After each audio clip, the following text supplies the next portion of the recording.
ನಮಸ್ತೆ. ಕಥೆಗಳಿಂದ ಪರಿವರ್ತನೆಗೆ ಸ್ವಾಗತ. ಓದ್ತಾ ಇರೋ ಬುಕ್ಕು ಕ್ಷಣ ಹೊತ್ತು ಆಣೆಮುತ್ತು ಬರೆದಿರೋದು ಎಸ್ ಷಡಕ್ಷರಿ ಸರ್. ಭಾಗ 4. ಇವತ್ತೊಂದು ಹೊಸ ಚಾಪ್ಟರ್ ನೋಡೋಣ. ಈ ಚಾಪ್ಟರ್ ತುಂಬಾ ಚೆನ್ನಾಗಿದೆ. ನಮ್ಮ ಲೈಫಿಗೆ ನಾವು ಇದನ್ನ ದಯವಿಟ್ಟು ಅಳವಡಿಸ್ಕೊಳ್ಳೇಬೇಕು. ನಾವು ಈ ತಪ್ಪನ್ನು ಮಾಡ್ತಾ ಇದ್ದೀವಿ. ಅದು ಯಾವ ತಪ್ಪು ಅಂತ ನೋಡೋಣ. ಓ ಚಪ್ಪಲಿ ನನ್ನಿಂದ ತಪ್ಪಾಯಿತು ಅನ್ನೋ ಚಾಪ್ಟರ್ ತುಂಬಾ ಚೆನ್ನಾಗಿದೆ. ನೋಡೋಣ. 20 ಶತಮಾನಗಳ ಹಿಂದಿನ ಪ್ರಸಂಗ 21ನೇ ಶತಮಾನಕ್ಕೂ ಪ್ರಸ್ತುತ. ಆಯ್ತಾ?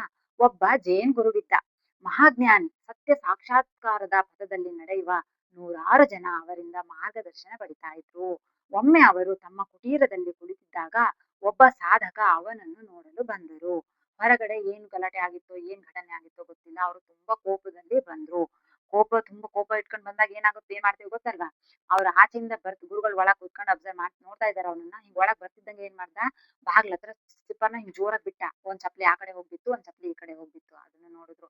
ಒಳಗ್ ಕಾಲ್ ಇಡ್ತಿದ್ದಂಗೆನೆ ಡೋರ್ನ ಹಾಗೆ ಢಡ್ ಅಂತ ಹೇಳಿ ಓಪನ್ ಮಾಡ್ದ. ಢಬ್ ಅಂತ ಸೌಂಡ್ ಆಯ್ತು ಡೋರು. ಆಗ ಗುರುಗಳು ಅದನ್ನ ಗಮನಿಸಿದ್ರು. ಸ್ಲಿಪ್ಪರ್ ಅಲ್ಲಿ ಚೆಲ್ಲಾಪಿಲ್ಲಿಯಾಗಿ ಬಿಟ್ಟು ಬಂದ್ರು. ಮತ್ತೆ ಇಲ್ಲಿ ಡೋರ್ನ ಧಡ್ ಅಂತ ಸೌಂಡ್ ಮಾಡಿದ್ರು. ಜೋರಾಗಿ ತಳ್ಳಿದ್ರು. ಆಗ ಇದನ್ನು ನೋಡಿದ ಗಮನಿಸಿದ ಗುರುಗಳು, ನಿಲ್ಲಿ, ಒಳಗೆ ಬರಬೇಡಿ. ಮೊದಲು ಬಾಗಿಲನ್ನ ಮತ್ತೆ ಚಪ್ಪಲಿ ಹತ್ರ ಹೋಗಿ ನೀವು ಕ್ಷಮೆ ಕೇಳಿ, ನಂತರ ಒಳಗೆ ಬನ್ನಿ ಅಂತ ಹೇಳಿ ಗುರುಗಳು ಹೇಳ್ತಾರೆ. ಇಲ್ಲ ಅಂತ ಹೇಳಿದ್ರೆ ನೀವು ಬರಕ್ಕೆ ಹೋಗ್ಬೇಡಿ, ಕ್ಷಮೆ ಕೇಳಿ. ಫಸ್ಟ್ ಸ್ಲಿಪ್ಪರ್ ಹಿಂಗಂಗೋ ಬಿಟ್ಟು ಒದ್ದು ಬಂದ್ರಲ್ಲ, ಸ್ಲಿಪ್ಪರ್ ಆ ಕಡೆ ಈ ಕಡೆ ಬಂದು ಅದಕ್ಕೂ ಕ್ಷಮೆ ಕೇಳಿ. ಮತ್ತೆ ಡೋರ್ನ ಧಡ್ ಅಂತ ಸೌಂಡ್ ಮಾಡಿದ್ರಲ್ಲ, ಅದಕ್ಕೆ ಡೋರ್ ಹತ್ರ ಕ್ಷಮೆ ಕೇಳಿ. ಇಲ್ಲ ಅಂದ್ರೆ ಒಳಗ್ ಬರ್ಬೇಡಿ, ನೀವು ಆಚೆ ಹೋಗ್ಬೇಡಿ ನೀವು ಅಂತೇಳಿ ಗುರುಗಳು ಹೇಳ್ತಾರೆ. ದೃಢವಾಗಿ ಹೇಳ್ತಾರೆ. ಆಗ ಆ ಸಾಧಕನಿಗೆ ಸಿಟ್ಟು ಬಂತು. ಕಷ್ಟಪಟ್ಟು ತಮ್ಮ ಸಿಟ್ಟನ್ನು ಹಿಡಿತದಲ್ಲಿ ಇಟ್ಟುಕೊಳ್ಳಲು ಪ್ರಯತ್ನಿಸುತ್ತಾ, ಗುರುಗಳೇ, ನಿರ್ಜೀವ ವಸ್ತುಗಳಾದ ಚಪ್ಪಲಿಗೆ ಮತ್ತೆ ಬಾಗಿಲಿನ ಹತ್ರ ಕ್ಷಮೆ ಕೇಳಲು ಹೇಳ್ತಾ ಇದ್ರಲ್ಲ ನೀವು, ನಿಮ್ಮ ಮಾತು ಅರ್ಥಹೀನ, ಅಸಂಬದ್ಧ ಅಂತ ಹೇಳಿದ್ರು.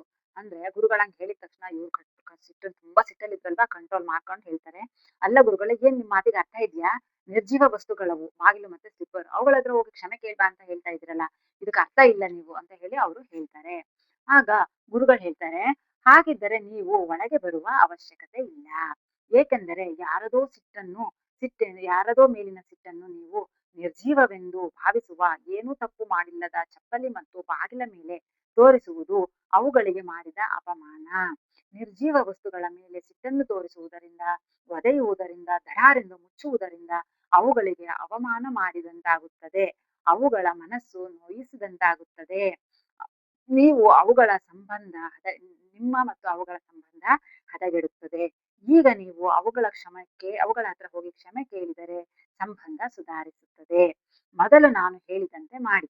ಸಾಧ್ಯವಿಲ್ಲದಿದ್ದರೆ ದಯವಿಟ್ಟು ಇಲ್ಲಿಗೆ ಬರಲೇಬೇಡಿ ಎಂದು ಹೇಳಿ ಮೌನವಾಗಿ ಕುಳಿತು ಬಿಟ್ರು. ಇಷ್ಟೆಲ್ಲ ತಿಳಿಸಿ ಹೇಳಿದ್ರು. ಅವು ನಿರ್ಜೀವ ವಸ್ತುಗಳು ಅಂತ ಹೇಳಿ ಅವನ್ನೆಲ್ಲ ಒದ್ರೆ ನಿಮ್ಮ ಮತ್ತೆ ಅವುಗಳ ಸಂಬಂಧ ಹಾಳಾಗುತ್ತೆ. ಅವುಗಳಿಗೆ ನೋವು ಆಗುತ್ತೆ. ನೀವು ಧಡಾರ್ ಅಂತ ಬಾಗ್ಲು ಹಾಕಿದ್ರಿ, ಸ್ಲಿಪ್ಪರ್ ಎಲ್ಲೆಲ್ಲೋ ಬಿಟ್ಟು ಬಂದ್ರೆ, ಅವಕ್ಕೆ ಅವಮಾನ ಮಾಡಿದ್ರಿ, ಅದರಿಂದ ಅವಕ್ಕೆ ನೋವು ಆಗುತ್ತೆ, ಬೇಜಾರಾಗುತ್ತೆ. ನೀವು ಕ್ಷಮೆ ಕೇಳಿದ್ರೆ ಒಳಗ್ ಬನ್ನಿ, ಇಲ್ಲ ಅಂದ್ರೆ ನೀವು ಹೋಗ್ಬಿಡಿ ಅಂತ ಹೇಳಿ ಕಂಡೀಷನ್ ಆಗಿ ಹೇಳಿ ಅವರು ಧ್ಯಾನಕ್ಕೆ ಕೂತ್ಬಿಡ್ತಾರೆ ಮೌನವಾಗಿ. ಗುರುಗಳ ದೃಢವಾದ ಮಾತು ಮೌನ ಸಾಧಕರ ಮೇಲೆ ಪ್ರಭಾವ ಬೀರಿತು. ಅವರು ಬಹಳ ಹೊತ್ತು ಸುಮ್ಮನೆ ಕುಳಿತರು. ಗುರುಗಳು ಸಹ ಸುಮ್ಮನೆ ಕುಳಿತರು. ನಿಧಾನವಾಗಿ ಸಾಧಕರು ಎದ್ದು ಹೋಗಿ ಬಾಗಿಲನ್ನು ಪ್ರೀತಿಯಿಂದ ಸವರಿದರು. ನನ್ನನ್ನು ಕ್ಷಮಿಸು ಅಂತ ಹೇಳಿ ಬಾಗಿಲತ್ರ ಕೇಳಿದ್ರು. ಬಾಗಿಲು ಸಹಜವಾಗಿಯೇ ಮೌನವಾಗಿತ್ತು. ನಂತರ ಎಲ್ಲೆಲ್ಲೋ ಬಿದ್ದಿದ್ದ ಚಪ್ಪಲಿಗಳನ್ನು ಕೈಗೆತ್ತಿಕೊಂಡು ನನ್ನನ್ನು ಕ್ಷಮಿಸಿ ಅಂತ ಹೇಳಿ ಚಪ್ಪಲಿ ಹತ್ರನು ಕ್ಷಮೆ ಕೇಳ್ತಾರೆ. ಅವನ್ನು ನೆಲದ ಮೇಲೆ ಸರಿಯಾಗಿ ಜೋಡಿಸಿ ಇಟ್ರು. ಇಷ್ಟೆಲ್ಲ ಮಾಡುವಷ್ಟರಲ್ಲಿ ಅವರ ಮುಖಭಾವ ಬದಲಾಯಿತು. ಕಣ್ಣಿನಿಂದ ನೀರು ಸಹ ಸುರಿತಾ ಇತ್ತು. ನಿಧಾನವಾಗಿ ಒಳಗೆ ಬಂದರು. ಗುರುಗಳ ಬಳಿ ಬಂದು ಅವರ ಕಾಲಿಗೆ ನಮಸ್ಕಾರ ಮಾಡಿ ಸುಮ್ಮನೆ ಕುಳಿತರು. ಅವರೂ ಮೌನ, ಗುರುಗಳು ಮೌನ. ಗುರುಗಳು ಸಹ ಸುಮ್ಮನೆ ಅವ್ರು ಮಾಡಿದ್ನೆಲ್ಲ ಅಬ್ಸರ್ವ್ ಮಾಡ್ತಾ ಗಮನಿಸ್ತಾ ಸುಮ್ಮನೆ ಮೌನವಾಗಿ ಕುಳಿತಿದ್ರು. ಇವರು ಸಹ ಮೌನವಾಗಿ ಕುಳಿತರು. ಬಾಗ್ಲತ್ರ ಕ್ಷಮೆ ಕೇಳಿ, ಸ್ಲಿಪ್ಪರ್ ಹತ್ರ ಕ್ಷಮೆ ಕೇಳಿ, ಅದನ್ನ ಸರಿಯಾಗಿ ಜೋಡಿಸಿಟ್ಟು ಬಂದು ಇವರು ಸಹ ಸುಮ್ಮನೆ ಕುತ್ಕೊಂಡ್ರು. ಕೆಲವು ಗಂಟೆಗಳ ನಂತರ ಗುರುಗಳು, ನೀವಿಂದು ಸತ್ಯದ ಸಾಕ್ಷಾತ್ಕಾರದ ದಾರಿಯಲ್ಲಿ ಮತ್ತೊಂದು ಹೆಜ್ಜೆಯನ್ನಿಟ್ಟಿದ್ದೀರಿ ಅಂತ ಒಂದೇ ವಾಕ್ಯವನ್ನು ಹೇಳಿ ಮತ್ತೆ ಧ್ಯಾನದಲ್ಲಿ ಮಗ್ನರಾದರು. ಈಗ ನಮಗೂ ಧ್ಯಾನದ ಸಮಯ. ನಾವು ನಮ್ಮ ಬದುಕಿನಲ್ಲಿ ಎಷ್ಟೋ ಬಾರಿ ಹೀಗೆ ವರ್ತಿಸಿರಬಹುದು. ನಮಗಿಂತ ಮೇಲಿನ ಸಿಟ್ಟನ್ನು ನಮ್ಮ ಕೆಳಗಿನವರ ಅಥವಾ ಪತ್ನಿಯ ಅಥವಾ ಪತಿಯ ಮೇಲೆ ತೀರಿಸಿಕೊಂಡಿರಬಹುದು. ಅವರ ಮೇಲಿನ ಸಿಟ್ಟನ್ನು ಮಕ್ಕಳ ಮೇಲೆ ಸಹ ತೀರಿಸಿಕೊಂಡಿರಬಹುದು. ಇದಾವುದು ಸಾಧ್ಯವಿಲ್ಲದಿದ್ದರೆ ಬಾಗಿಲ ಮೇಲೋ ಚಪ್ಪಲಿಗಳ ಮೇಲೋ ತೀರಿಸಿಕೊಂಡಿರಬಹುದು. ಹಾಗಿದ್ದರೆ ಈಗಲೇ ಅವರ ಹತ್ರ ಕ್ಷಮೆ ಕೇಳಿದರೆ, ಕೊಂಚ ಒಲವು ತೋರಿದರೆ, ನಾವು ಸಾಕ್ಷಾತ್ಕಾರದ ದಾರಿಯಲ್ಲಿ ಮತ್ತೊಂದು ಹೆಜ್ಜೆಯನ್ನಿಟ್ಟು ಸಿಟ್ಟುಂಟಾಗಬಹುದು.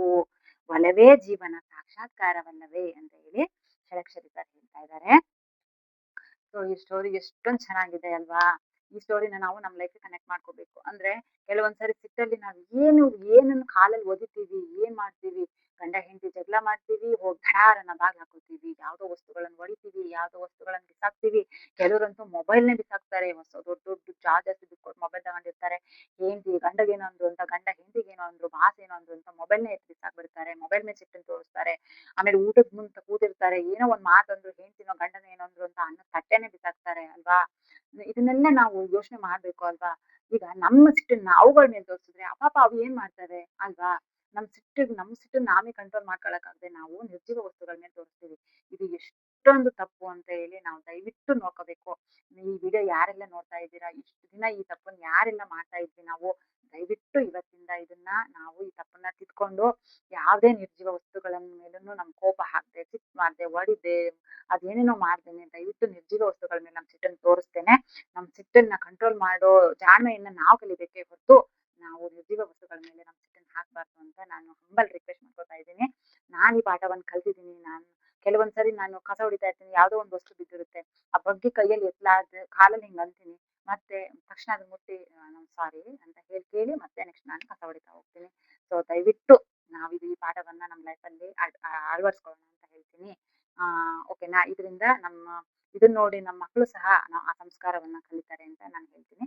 ಸೊ ಇನ್ನೊಂದು ಚಾಪ್ಟರ್ ಜೊತೆ ಬರ್ತೀನಿ. ಈ ಚಾಪ್ಟರ್ ಇಂದ ನಿಮ್ಗೆ ಏನ್ ಅನಿಸ್ತು ಅಂತ, ಇಷ್ಟ ದಿನ ಯಾವ ತಪ್ಪು ಮಾಡಿದ್ರಿ, ಏನನ್ನ ಹೊಡೆದು ಹಾಕಿದ್ರಿ, ಯಾವ್ದ್ರ ಮೇಲೆ ನಿಮ್ ಸಿಟ್ಟನ್ನ ತೋರಿಸ್ತಾ ಇದ್ರಿ ಅಂತ ಹೇಳಿ ಕಮೆಂಟ್ ಮಾಡಿ.